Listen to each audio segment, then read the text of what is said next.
People buy from people, not faceless brands. That idea built an entire generation of solopreneurs. But if you look at how those businesses actually run today, they're starting to look a lot less like people and a lot more like small production teams. I recently saw a lifestyle influencer on Instagram arrive at Milan Fashion Week, and I've been thinking about it ever since. That influencer showed up there with a photographer, a videographer, a makeup artist, a stylist, a hairstylist, a VA, and two people whose job description I'm not entirely certain of. There were 8 people there. 8. There are Fortune 500 CEOs who move through their day with fewer people supporting them. Do you think that's excessive, having 8 people in your entourage just to show up at an event? I beg to differ. Every one of those people exists to turn a single appearance into dozens of pieces of content across platforms, formats, and timelines. Because that's what the job looks like right now. And this dynamic isn't confined to influencers. It's leaking into the expert economy quietly, almost imperceptibly, but consistently enough to change how businesses are built. Everywhere I look these days, in every private community or private chat, in my strategy sessions with clients, experts ask the same things. Am I lagging behind on AI? What could I automate? Should I learn cloud code? I need to get better at delegating.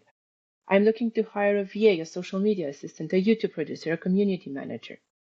People are actually looking to clone themselves in every possible way. So we have to ask, what happened to people buy from people, not faceless brands? You've seen this adage online, I'm sure.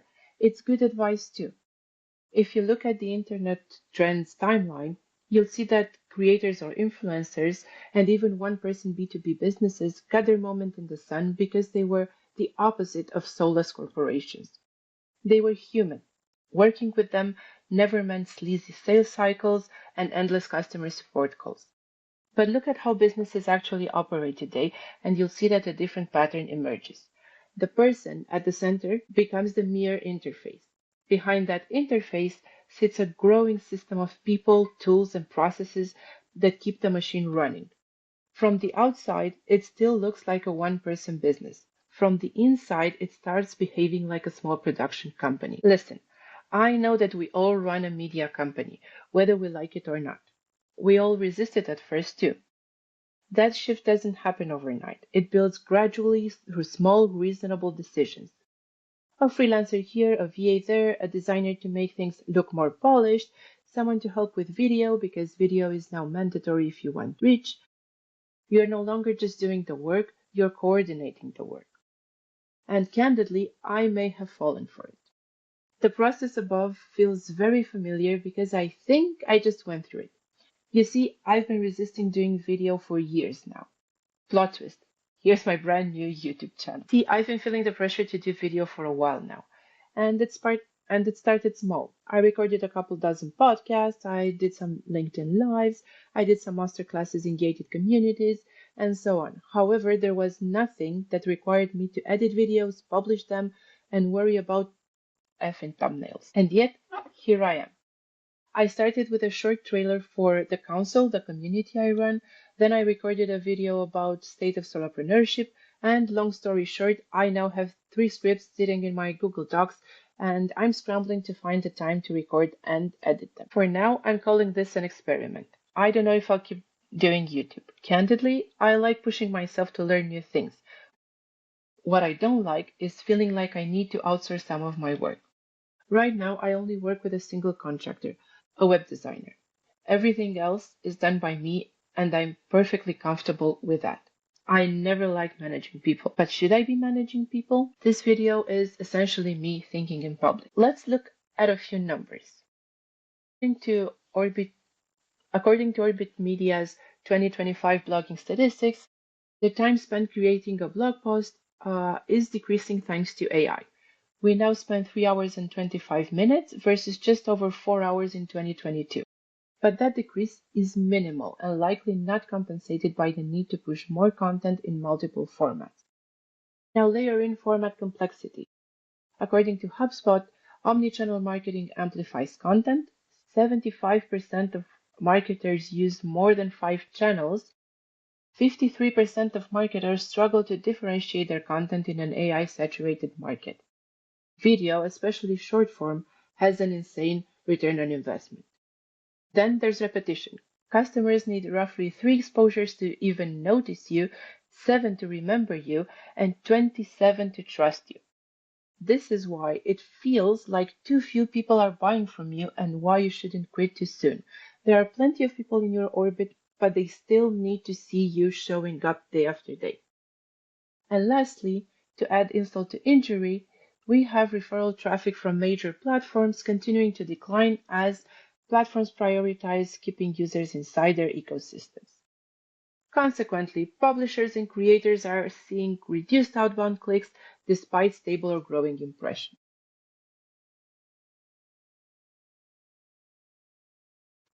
In translation, visibility doesn't convert the way it used to.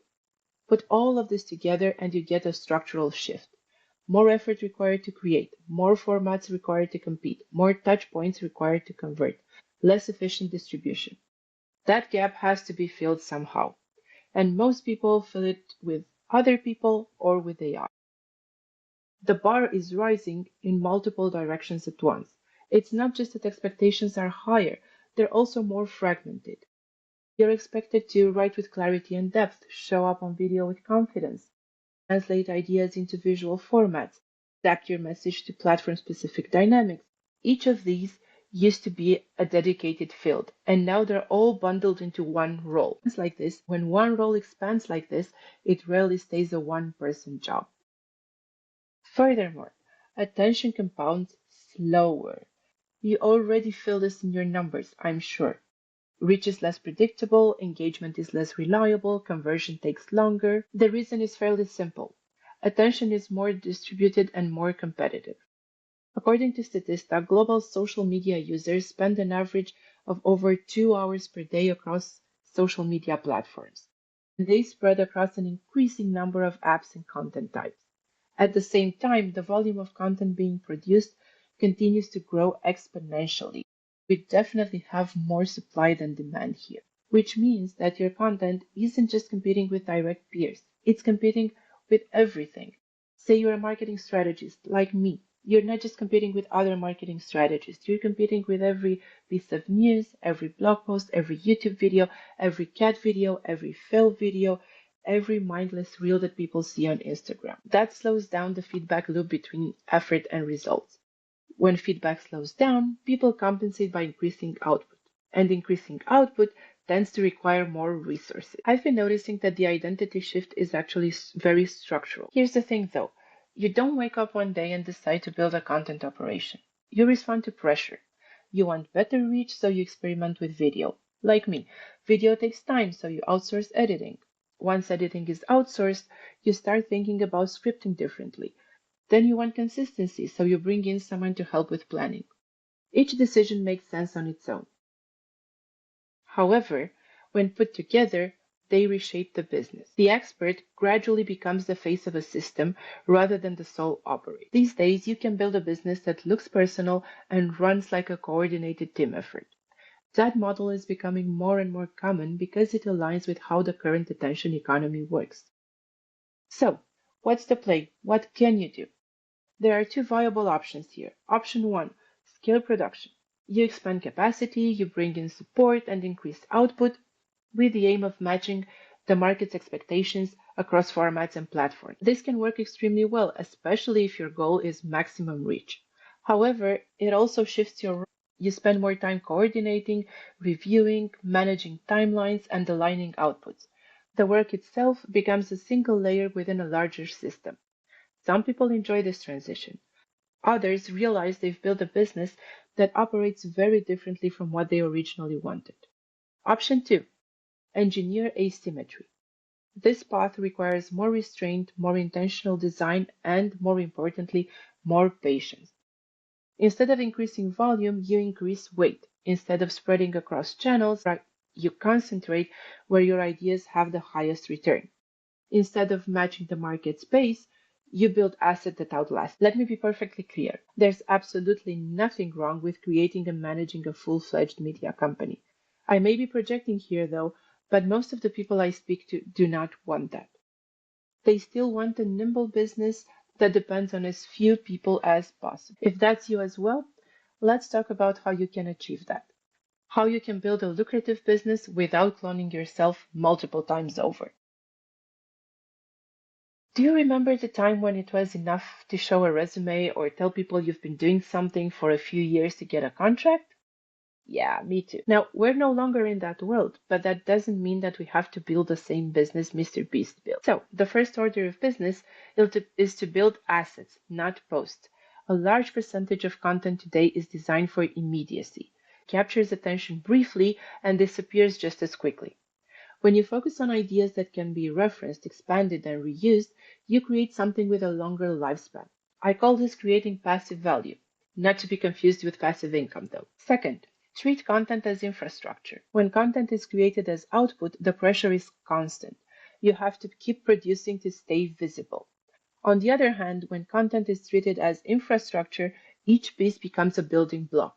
A strong newsletter issue can feed multiple posts, inform a workshop, shape a product, and support your sales. The goal here is to improve the return on every piece that you create, to be able to reuse, repurpose, and quote yourself as often as possible. Next, reduce the surface area. The default response to declining reach is expansion. More platforms, more formats, more experiments. Like me and my YouTube experiment, if we're being honest. There's another approach. Concentrate effort where you have the highest leverage. For me, that's Strategic AF, my newsletter. This is my core asset, supported by a distribution channel like LinkedIn. I still spend most of my time on my newsletter and on LinkedIn, despite experimenting with new platforms every once in a while. This is a hill I'm willing to die on. Depth within a smaller surface area often produces stronger results than shallow presence across many. Another way to resist turning your business into a full-fledged media company is to use support to remove friction, not to inflate output. Now, hiring isn't inherently the problem. The role hiring plays in your system is what matters. Think about it this way. When support helps you move faster through operational tasks, it preserves your energy for thinking and decision making. On the other hand, when support is used to increase volume without increasing clarity, it amplifies the noise. That distinction determines whether your business stays focused or becomes harder to manage over time. Perhaps the most important aspect here is to assess profitability, not just revenue. This is Econ 101, but it's so easy to ignore. You could hire 5 people tomorrow and maybe 5x your revenue within a couple of months. But will this make your business more profitable? Remember that revenue scales faster than profit, and teams amplify that gap. I've seen people double their revenue and feel like they're winning, only to realize at the end of the year that they built a more complex business and got a pay cut for their efforts. And finally, go to your peers first before hire. One of the reasons why I'm super bullish on communities and why I built the council is that in the past couple of years, I've relied on peers heavily.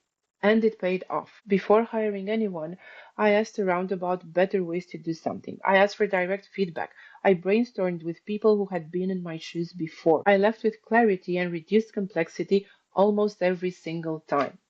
It's easy to default to doing what the big voices online tell you to do when you operate all alone. But you don't have to do that.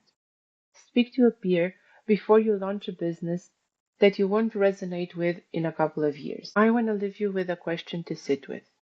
If your current trajectory continues for the next 12 months, what does your business require to operate at that level? In other words, how many moving parts does it have? And how much of your time goes into managing those parts versus doing the work you actually care about? The answer should tell you whether you need to hire or stop spreading yourself too thin. Because remember, the original appeal of solopreneurship was control.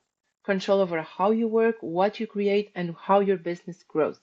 That control is still available. It just requires more deliberate design now, because the default path leads towards complexity. You can build something bigger. It will take more patience than before, though. Because yes, things got harder, but not impossible. I'm curious, do you feel the pressure to scale across multiple platforms, multiple channels, multiple formats too, or is it just me? Reply and let me know. And if you want more thinking like this, subscribe to Strategic AF. It's my weekly strategy newsletter where I teach experts like you how to build lucrative businesses, generate a few money without selling their souls to social media algorithms or without posting on every possible platform.